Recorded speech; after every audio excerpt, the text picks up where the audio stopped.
All right, so let's do number 5. Um, let's put right here.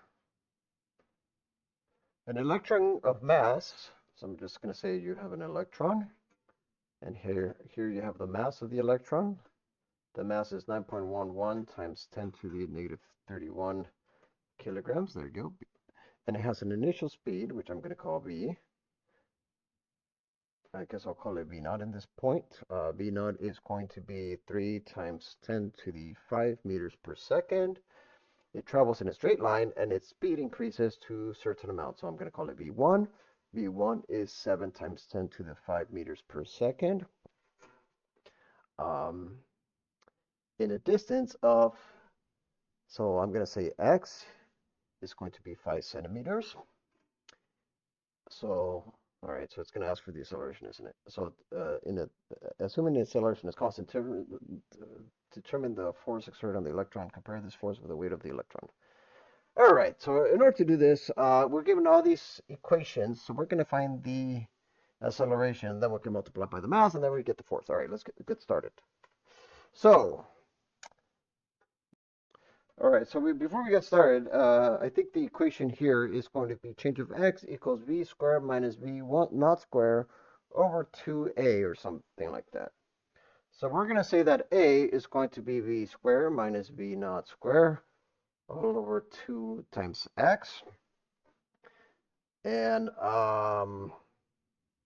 we're going to put this in the calculator.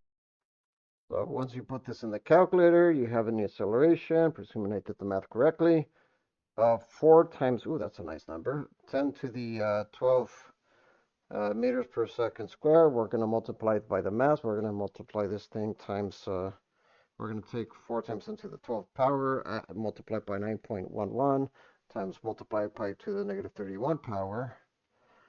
And then you should get the approximately force for part A that they're asking here is going to be 3.64 times 10 to the negative 18 newtons. Is that what I got? That's exactly what I got. Fantastic. All right. I really apologize to those people watching my YouTube channel. Uh, I don't know how to teach for shit, to be honest. So whatever. So compare this force with the weight of the electron. So let me. All right. So what's the weight of the electron? I'm going to call the weight W is equal to G being 9.8 meters per second square. And this is just going to be GM or MG or whatever the fuck.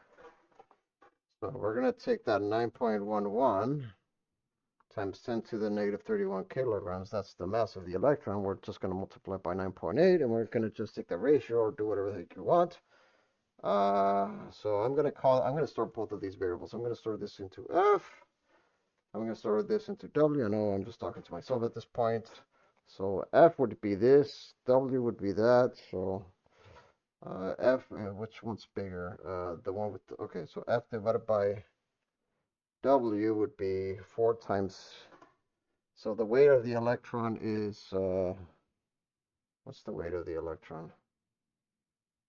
Um, so the weight here would be 3.64.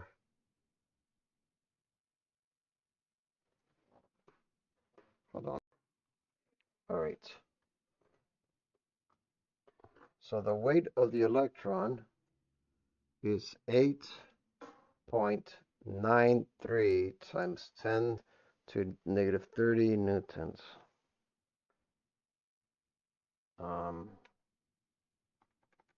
I don't know if that's correct. Times 10 to the negative 31 times 9.8. Yeah, it is. Okay. So we're going to take that weight, and we're going to take that force divided by the weight. So the answer here, I don't know how they want you to answer this, compare this. So this would be, the force of the electron would,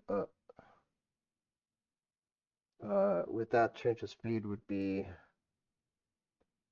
compared to the weight would be 4 times 0.8 Actually, we don't need to go that far. We can just say it's 4 times whatever. I don't care anymore.